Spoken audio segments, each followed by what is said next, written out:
그럼 이란이 우리 유조선을 납포한 진짜 배경과 의도를 놓고 여러 분석이 나오고 있습니다. 전문가를 연결해서 자세히 짚어보겠습니다. 네, 장지향 아산정책연구원 중동연구센터장 연결돼 있습니다. 센터장님 나와 계시죠?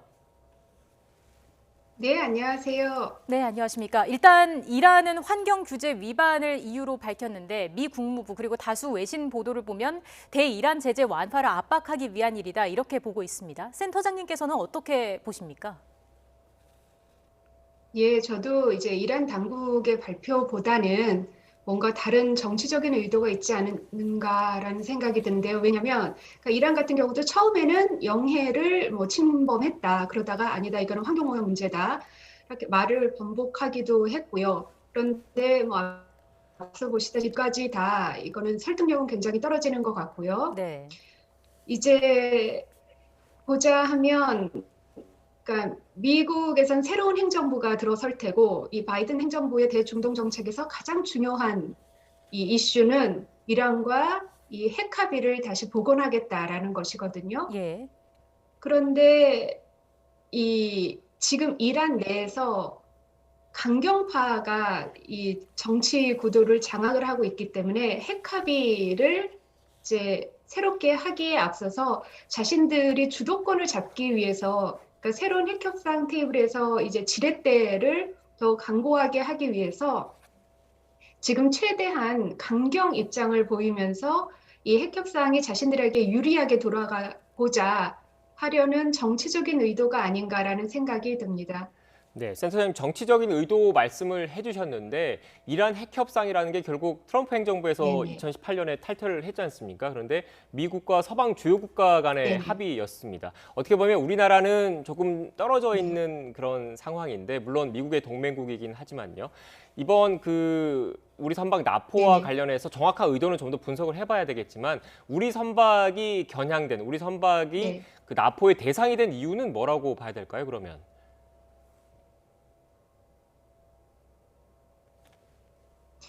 그러니까 제가 볼 때는 우리 선박인 거를 알고 당연히 납포를 했죠. 그리고 우리는 미국의 굉장히 중요한 동맹국이기도 합니다. 그런데 2019년도 또 호르무즈 해협에서 여러 가지 위기가 터졌을 때를 보면 그때도 뭐 일본 선박, 스웨덴 선박, 노르웨이 선박을 납포하기도 했었거든요. 그럼에도 어쨌든 우리나라 선박이 그 호르무즈 해협을 6번 이상 하루에 드나드는 걸 아는데 어쨌든 우리 선박을 특정해서 납포를 했다라는 것은 최근 이제 우리와 이란 사이에도 얘기가 오가고 있는 우리에게 묶여 있는 이란의 원유 대금 7조 원, 7조 원에 대해서 이제 이란도 거기에 대한 자신들의 목소리를, 자신들의 권리를 높이고 있던 차였는데 네. 이제 우리 같은 경우는 정부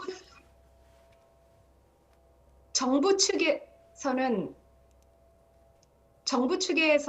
연결이 잘 안 되나요? 네, 센터님 잘 네. 들리고 있습니다. 편하게 말씀하시면 될 것 같습니다. 네, 죄송합니다.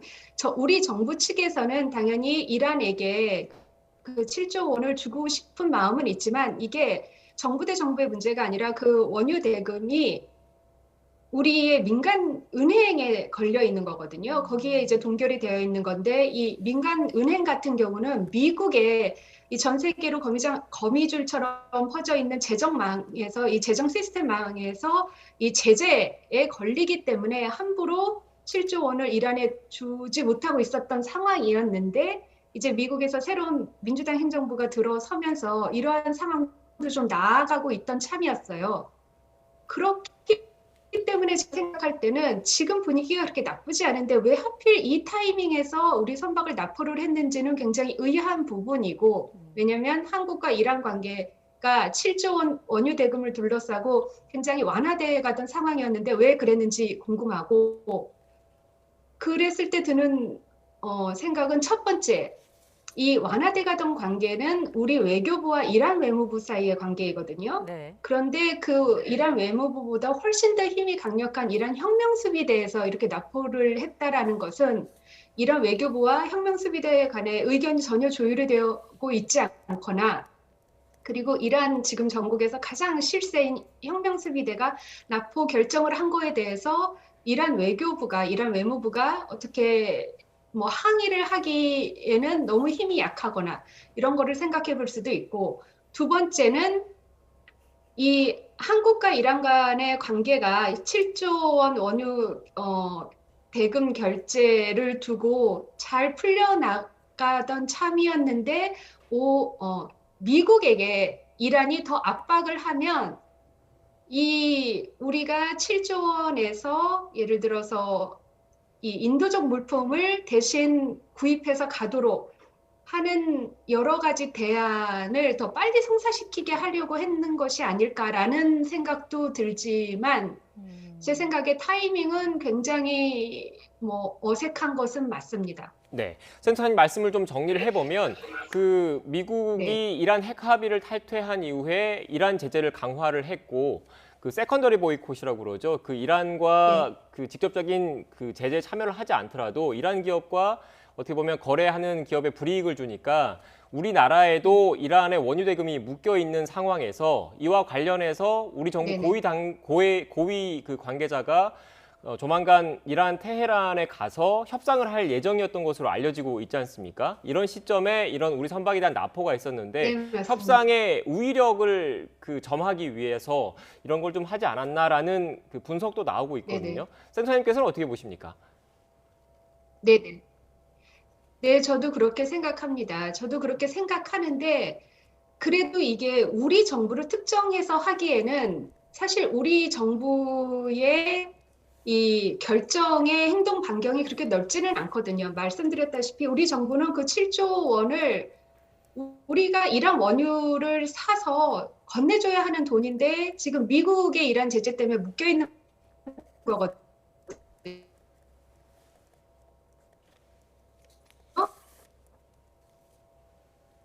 네, 지금 센터장님과 화상으로 연결하고 있는데 연결 상태가 지금 고르지 못한 것 같습니다. 네. 지금 다시 연결이 돼 있습니까? 이거는 우리 정부에게보다는 네, 센터장님 계속 말씀해 주시죠. 네네. 우리 정부를 향해 주는 메시지라기보다는 좀 더 넓게 미국 정부, 즉 이란을 상대로 이 최대 압박의 제재를 벌이고 있는 미국 정부에게 주는 메시지일 가능성이 훨씬 더 커 보입니다. 예, 일단 연결 상태가 지금 고르지 못했는데요. 이 부분 시청자 여러분께 양해 말씀드리겠습니다. 센터장님 마지막으로요. 일단 지금 정부가 다각도로 외교적인 노력을 펼치고 있는데 언제쯤 선언들이 좀 풀려날 수 있을까요?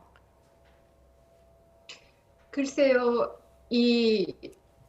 아까도 말씀하셨다시피 지금 한국과 이란 사이에는 특히 외교 채널로는 굉장히 좋은 분위기가 형성되고 있었거든요. 예. 그렇기 때문에 아마도 이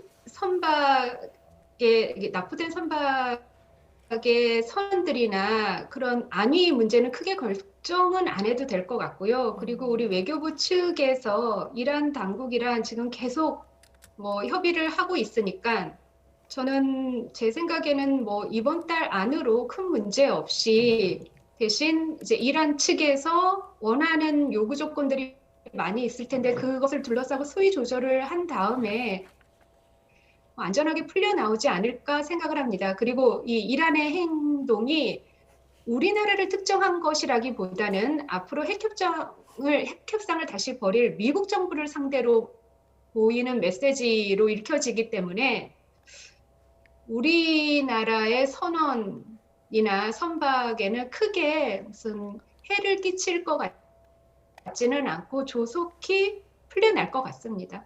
네, 알겠습니다. 우리 선원과 선박이 안전하게 신속하게 풀려날 수 있도록 당국의 보다 적극적인 협상이 필요해 보입니다. 지금까지 장지향 아산정책연구원 중동연구센터장과 함께 관련된 이야기 나눴습니다. 센터장님 오늘 말씀 고맙습니다.